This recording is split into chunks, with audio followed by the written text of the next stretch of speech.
Bonjour. 20e siècle, le roman Fleuve. Roger Martin Dugard. Le démon de la liberté. Tandis que Monsieur Thibault, père, est atteint d'une maladie qui ne pardonne pas, Jacques, à la veille d'entrer à l'école normale, a disparu. Nouvelle fugue, ou même suicide.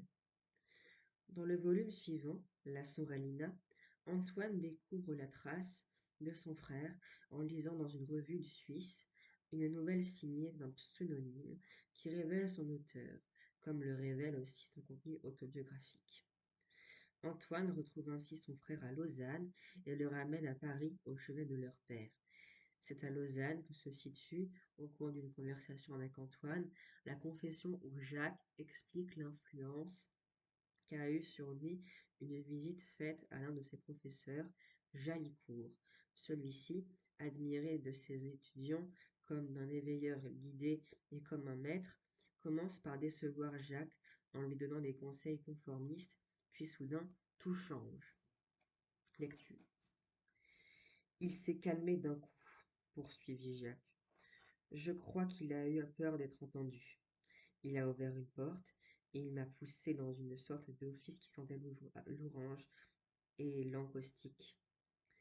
Il avait le rictus d'un homme qui ricane, mais un regard cruel et l'œil congestionné derrière le monocle. Il s'était accoudé à une planche où il y avait des verres, un compotier.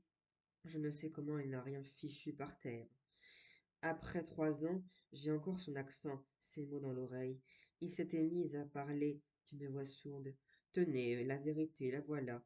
Moi aussi, à votre âge, un peu plus âgé, peut-être, à ma sortie de l'école, moi aussi, cette vocation de romancier, moi aussi, cette force qui a besoin d'être libre pour s'épanouir, et moi aussi, j'ai eu cette intuition que je faisais fausse de route.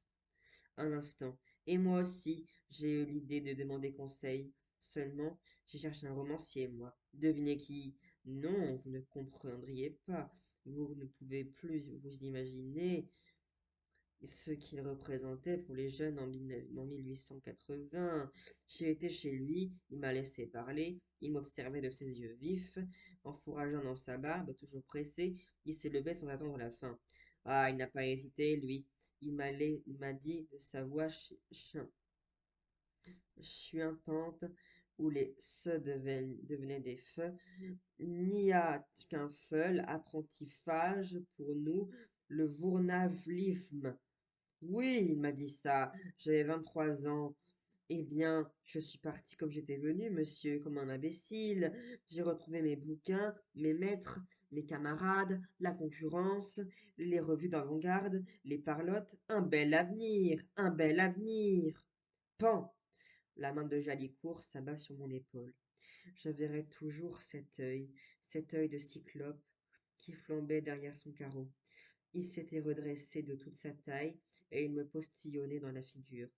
Qu'est-ce que vous voulez de moi, monsieur? Un conseil? Prenez garde.